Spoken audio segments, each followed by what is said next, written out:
Today, I'm flying Japan Airlines new first class on their A350-1000. This has been on my bucket list for a while, and I'm really excited to finally try it out. At London Heathrow Terminal 3, Japan Airlines first class check-in was located in Section E. They had a dedicated counter for first class passengers and status holders. There were no one in line, so the check-in went really quick. After check-in, I was invited to British Airways Gallery's first class lounge. After passing security, both the Gallery's Club and Gallery's First Class Lounge are located under Lounge F. It's located between the main terminal concourse and gates 13 to 22. Directly in front of you is the reception for Gallery's Club, while the entrance to Gallery's First is to your left. After the receptionist scanned my boarding pass, I was given an invitation to dine at the first dining area. Upon entering the lounge, you are welcomed by the champagne bar. To the left, you find another bar offering wine and champagne, with spirits available at the far end.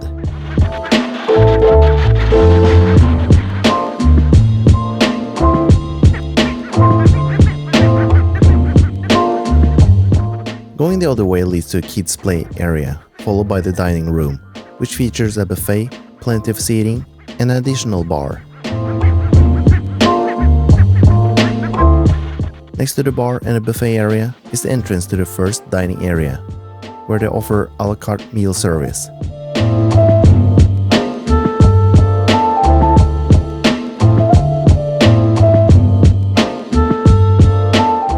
And since I didn't have much time, I just ordered the Concorde burger. The burger was excellent, juicy and flavorful, and it came with a soft toasted bun, and the portion was just right. My rating, 8 out of 10.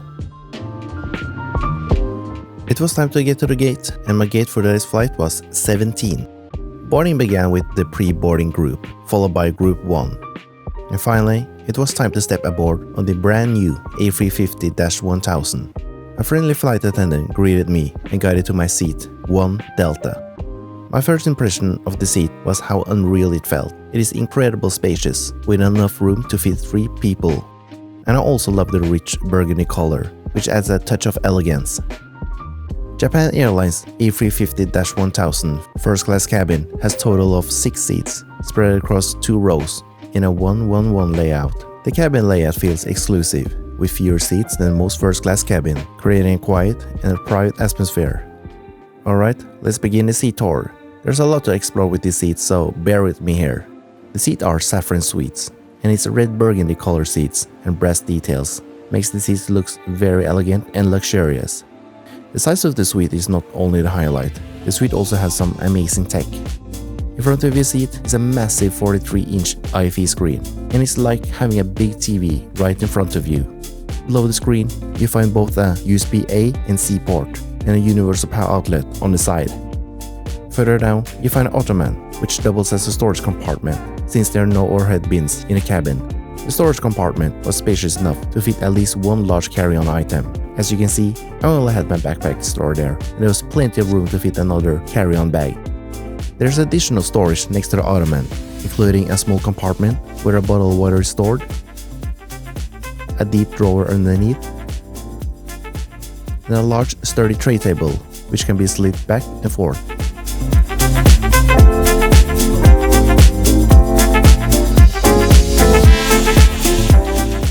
It is even a closet spacious enough to hang 2 garments, complete with a shoe rack at the bottom.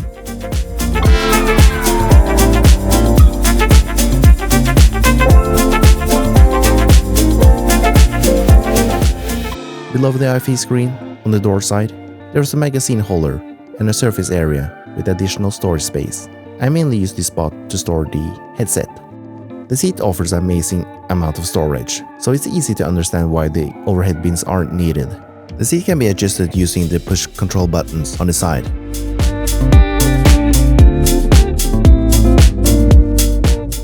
But you can also use the tablet for full control. It lets you manage the main seat, side seat, lighting with 4 mood settings, windows, reading lights, and even the WIFI screen. But I'll cover more details about this later in the video. On the same side, there's also wireless charging, another set of USB-A and C ports, and a universal power outlet. The seat is incredibly spacious, comfortably seating 2 people, with a room for a 3rd person on the ottoman. The side seat might seem unnecessary at first, but it flips down into a practical end table for use during the flight. And it even comes with its own set of seat controls buttons.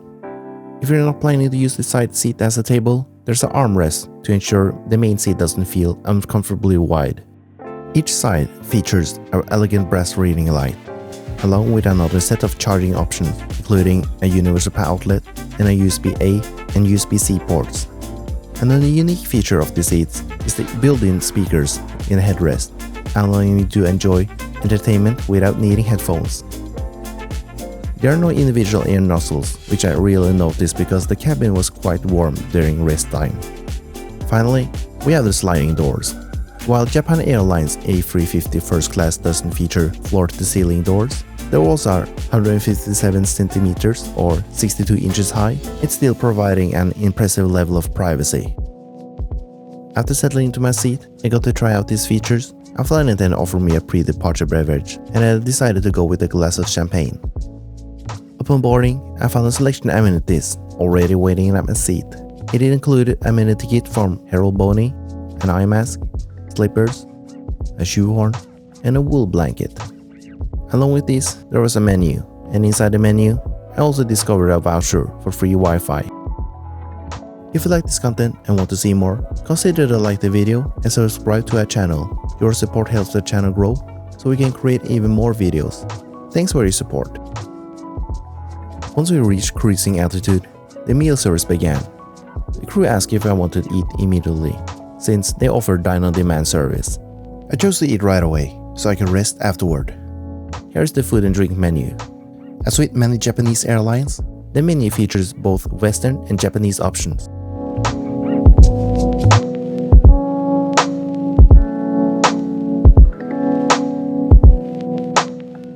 I opted for the Japanese option, and there's a lot of food to cover here, so bear with me again. I began the meal service with a glass of champagne, and I was served the amuse-bouche. This included a trout tart, prawn bowl, and salmon roe with beet juice. Both of the dishes were quite good. My favorite here was the trout tart. My rating, 7 out of 10. Next up was kusara, which consisting of 5 small beautiful presented dishes. Kusara translates to small plates in Japanese and refers to a selection of small, beautiful, arranged dishes that are often part of a multi-course meal like kaiseki. These dishes are designed to highlight seasonal ingredients and offers a variety of flavors, textures, and presentation. The next dish, uwan, came with a recommendation to pair it with sake. The sake itself was crisp, fruity, and slightly sweet. The word ovan translates to bowl in Japanese, referring to the lacquerware bowl traditionally used to serve the soup. And my dish was sakio miso soup, featuring a rich combination of oak yolk coated fried lobster, tofu, snow peas, shiitake mushroom, and yuzu peels. The flavors were delicate and perfectly balanced. My rating, 9 out of 10. Next up was mukusoke. This dish including a mix of scallops, red king crab, and char siu pork, accompanied by simmered spinach, pumpkin, tomatoes, cress, edible flowers, and finished with a Japanese dashi broth jelly. The dish was beautifully presented, with a perfectly balance of flavor and textures. My rating, 8 out of 10. Alongside the mukusoke, I was served the asukebashi, which features tender simmered abalone, paired with pear vinegar jelly and wakame seaweed. This one was a bit weird for my taste, and I didn't enjoy it much as the other dishes. My rating, 5 out of 10. I decided to try another sake from the menu, and this one was less sweet than the first one, and I actually preferred this one instead. Next, I was served the shisakana, a wagyu beef sukiyaki with rich egg truffle sauce and topped with sliced truffles. Along this was the hanmono, featuring kintoki carrot rice with fragrant yuzu peels, and the tomewan, a delicate Japanese clear soup with sesame tofu and grated ginger. This dish is hands down one of the best things I ever eaten on a plane. The beef sukiyaki paired with the rich egg truffle sauce was absolutely delicious and truly restaurant quality. Every bite was indulgent and full of flavor. My rating, easily 10 out of 10. To round off the meal, I was served kanmi, a delight dessert course. The dessert was quite good, not too sweet, making perfect for my taste. My rating, 8 out of 10. First class on this flight offers 2 lavatories at the front of the cabin, giving it one of the best passenger to lavatory ratio I ever experienced. The lavatories are standard in size and always spotless whenever I use them. They also include a fold-down bench that covers the part of the floor, making it easy to change into pajamas without touching the ground. The amenities were stocked with dental kit, mouthwash, emulsion foam, and hair oil. And expected on a Japanese airline, every toilet was equipped with a bidet.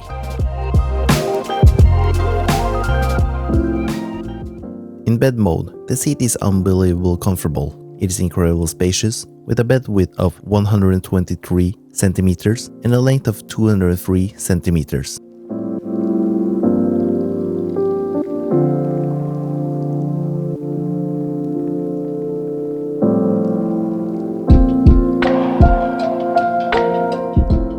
Japan Airlines provide exceptional bedding, including 2 pillows, a duvet, and your choice of firm or soft mattress pad. I prefer a firmer mattress, so I opted for that. And honestly, it felt like sleeping in a proper bed. I mean, look at all the space I got. You also have the option to flip down the table on the side seat to use as a nightstand. However, I choose to set both seats into bed mode for maximum space, though the mattress pad only covered the main seat. The Amenity comes from Harold Boney. I never heard about that brand, but anyways, it contains moisture mask, pocket tissue, earplugs, dental kit, eye mask, mouthwash, comb, hand cream, lip balm, and a Japanese airline branded USB-C and lightning adapter charging cable. I also got an eye mask, and you also have the option to loan a cardigan. But the cabin was very warm, so there was no need to borrow it. The massive 43-inch 4K WiFi screen is impressive, but it only can be controlled by using a tablet. The controls were very intuitive at first, but I got used to them eventually. The movie and TV selection was decent, with a lot of Asian films and shows available. The tablet also lets you adjust several settings. For audio, you can choose between the noise-cancelling headset, which was excellent, or to use your own headset via Bluetooth. The third option, you can use the built-in speakers in the headrest. The speakers work quite well, but I personally prefer using a headset for better sound quality and noise cancellation, even though the A350 is impressively quiet. You can also use the tablet to control the seat adjustment, lighting, and mood lighting in your suite, making it easy to customize your space. Wi-Fi was free for a first-class passenger with no data limit. The speed was decent, not super fast, but it was stable throughout the entire flight. There's a small selection of meals available throughout the flight, ranging from salad to ramen. I was craving something light, so I ordered the pork cutlet sandwich and Yunesawa Yu Shigurini, which is stewed beef. One feature that I love was that you didn't need to press the flight attendant call button to order the food. Instead, you could place your order directly through the WiFi screen, which I found very convenient. The pork cutlet was quite good, but it was a bit dry for my taste. My rating, 10 out of 10. The stewed beef was served as a cold dish, which was a bit unusual to me, but it was incredibly tender and flavorful. My rating, 6 out of 10. About 2 hours before landing, I ordered my second meal, and I went for the Japanese option again. The washuku tray included grilled salmon and a grilled egg roll, simmered vegetables, steamed rice, and miso soup. Overall, the meal was delicious. The salmon was flavorful, though some parts were a bit dry, but everything else was well prepared and quite tasty. My rating, 10 out of 10.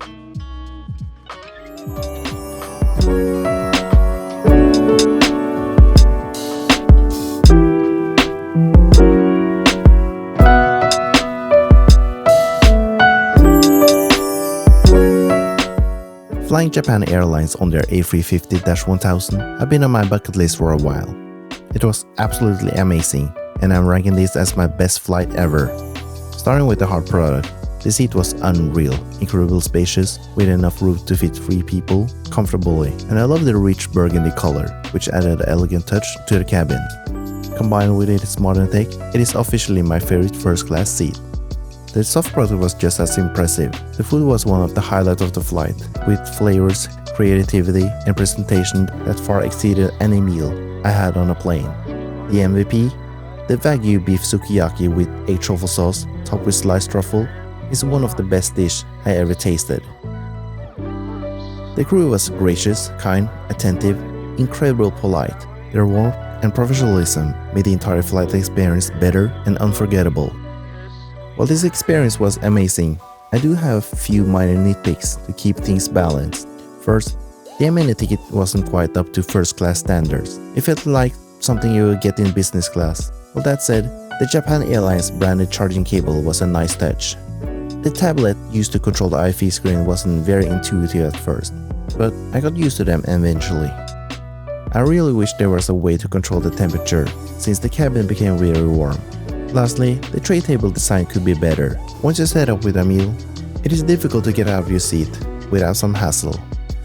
And how does it compare to ANA's Suite first class? In my opinion, Japan Airlines come out on top in both hard and soft product. But don't get me wrong, ANA's Suite is still incredible, and if you're curious about the experience, check out my review here. Overall, Japan Airlines first class on their A350-1000 is the best flight I ever taken. I'm already excited to try out their business class later this year and see how it compares against ANA The Room, which I rank as #1 business class product. We hope you like watching our video and sharing our amazing experience with Japan Airlines first class on their A350-1000. Consider to like and subscribe to our channel, and we look forward to bringing more amazing content in the future. Until then, take care and see you next time.